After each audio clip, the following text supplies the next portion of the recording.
Hello friends and welcome back to another video. Today I'm going to be sharing with you my favourite autumn meals. Now just remember, I'm not an expert when it comes to cooking. I just love to try new things, so this video is meant to inspire you and any recipes will be linked below. So one of my favourite things that I just absolutely love in autumn is bread, but particularly fruit bread. And things like figs have recently been in season, so I wanted to try making some of my own fig and date bread. It didn't go that well, but it was still delicious, so yeah. It's not my recipe. I decided to use a Paul Hollywood recipe because I recently visited Maddie and Alex in Cornwall, and Alex had been really getting into bread making over lockdown, so I thought I would try and make this myself. To be honest, it was delicious, but it was stodgy. There were definitely some things that I did wrong. I didn't have any strong white flour, so I used strong white or strong multigrain, I don't know, whatever. It still turned out well. Anyway, I'm putting this to the side while I make my first meal that I want to share with you.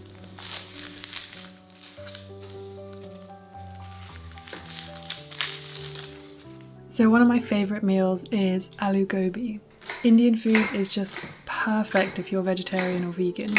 This is not my recipe. This is a recipe I got from a cookbook that I have called Fresh India. So if you are interested, I'll link that cookbook down below.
One of the things I really love about cauliflower is, one, it's delicious, it's crunchy, it's amazing, but also you can eat the leaves, so definitely don't be throwing these away because it helps to save on food waste and also to get in some greens into your diet, and also they just are edible, so make sure you are eating them.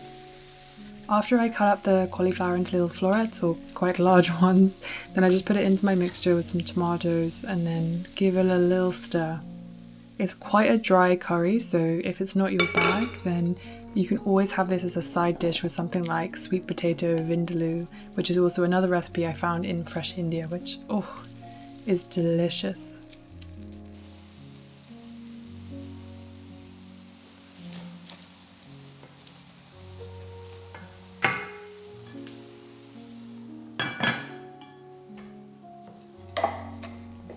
In the meantime, my bread has proofed. Is that what you say? Proofed? Or it has been proved.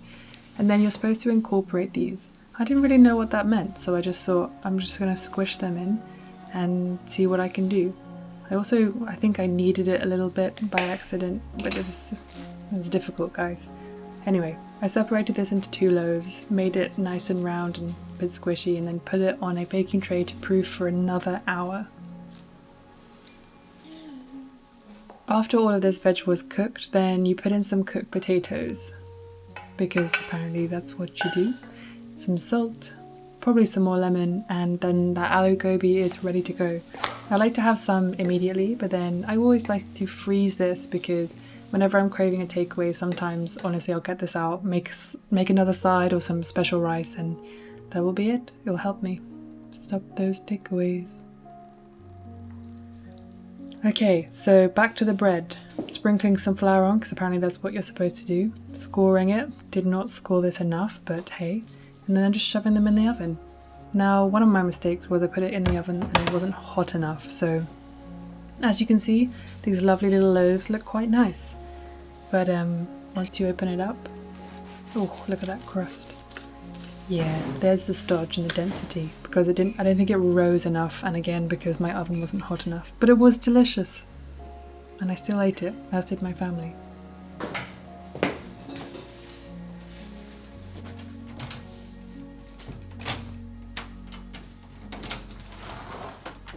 The next thing I'm making is a kind of vegetarian sausage, lentil and cabbage bake. Again, cabbage is in season right now, so I absolutely love to make hearty cabbage dishes in the winter. Or autumn. Where are we? We're in autumn.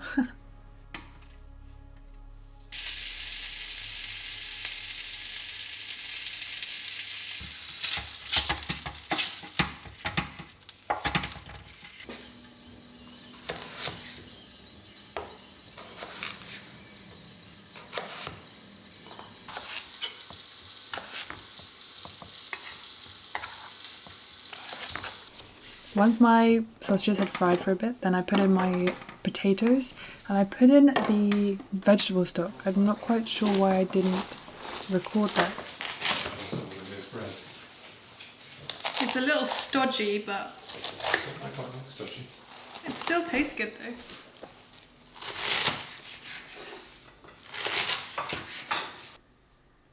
I really like the seasoning because it's so simple. It's just fennel seeds, some chili flakes. I used ancho chili flakes just for a bit of difference, and some paprika as well.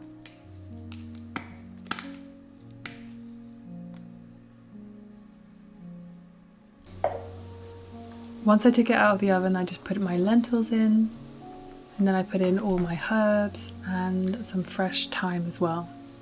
This is one of those dishes that's really easy, it's just a little bit time intensive.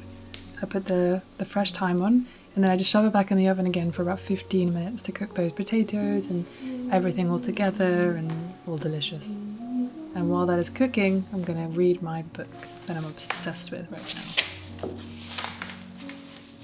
The 379 runners charged forward in a pack. The crowd roared. Flashbulbs ignited the cloud of dust we kicked up. I was desperately trying not to step on or be stepped on by anyone in the middle of the horde. The race was on. As we pounded up the mountain, the pack quickly thinned. Stronger runners pulled ahead, weaker ones fell behind. I remained somewhere in the middle.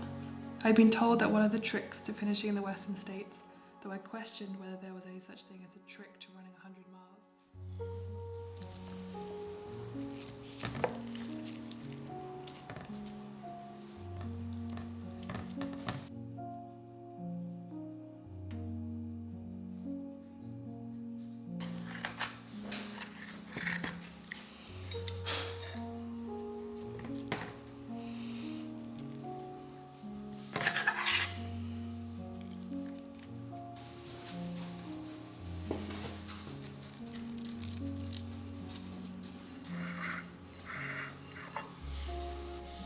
Autumn is definitely the perfect time for root vegetable soups. So we've got some onions, some carrots and some pumpkins that are in season right now. Technically this is actually a squash, but whatever. So I love pumpkin soup, really do, but only these like little ones. These little ones are so sweet and delicious. So I'm just putting some onion, a bay leaf and these carrots into the pot. This is actually one of my recipes that I've been checking out, so I'll put that all in the description. I just fry this off for about 5 minutes to make all of those a bit soft while I play with the dogs. And then I'm taking out all of these seeds. I don't throw them away because I just roast them and you can use them, so make sure you do. Cutting up that squash slash pumpkin into big, sizable, delicious chunks. And then I throw that in the pot as well to cook for another sort of 5 minutes. Oh, and a potato, forgot about that, to fluff it out a little bit. Then I'm just putting in about a litre of vegetable stock, and I cook this for about 40 minutes so that everything's really lovely and broken down. And now I danced because I needed to make washing up fun because I hate washing up. Okay, so after that brief interlude, while the soup is still cooking, I decided to make some flatbreads to go with it. These flatbreads are so easy. It's literally white flour, yeast, olive oil, and warm water. Oh, and a bit of salt too. Honestly, that's literally it. Again, I'll put that in the description below because they're just delicious. They really are delicious. I kneaded this for about 10 minutes, and then I let it proof for about an hour while my mum and I took the dogs for a walk.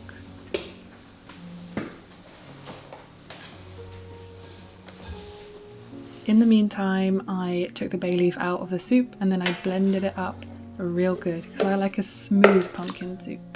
But you can leave it chunky if you want. Oh guys, I can't even tell you how good this was. Now, when it gets to this stage, either you can add some more vegetable stock if it's a bit thick for you, but I wanted to try out some plant-based double cream. I haven't had double cream in so many years because I didn't think there was a good, plant-based version. So I decided to try it out, put some salt on, and it was done. Now I'm just finishing off those flatbreads because you've got to fry them up, but you don't need any oil if you have a non-stick pan. You can use oil, but you really just don't need to. They're so fluffy and they're so light. I also have used these before without proofing them because they're flatbreads, so they don't really need to, but I did anyway this time, and they were delicious. Really warm and delicious.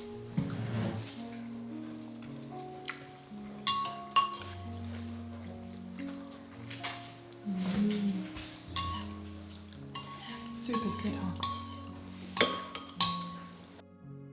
Now for the recipe so many of you have been asking me for and I promised you over a week ago. So, my blackberry and apple crumble. I've been making these for years, so I think I have perfected this recipe. These are just some of the apples that we harvested from the trees a couple of weeks ago and we froze them so that they wouldn't go bad. This is a really just great way to preserve them. Okay, we've got some vegan butter in there, we've got some sugar and some apples. While they're cooking away, just for 5 to 10 minutes, I'm making the crumble. So we've got some white flour, we've got some brown or muscovado sugar, and ground almonds. They are literally what makes this perfect. I also put some more vegan butter in there and then I just turned it into a crumbly shape. I actually crumbled this a bit too much. It's nice to have some big chunks. Once the apples are ready, you don't want them to completely break down because you want them to keep their shape. I just put them in here and then I put the raw blackberries on top. Our neighbour actually brought these round, so pretty chuffed about that. Apples from the garden, blackberries from the garden, and then put the crumble on top. I just put it in for about 25 minutes, it depends on how hot your oven is. And then when it's golden brown, it's ready.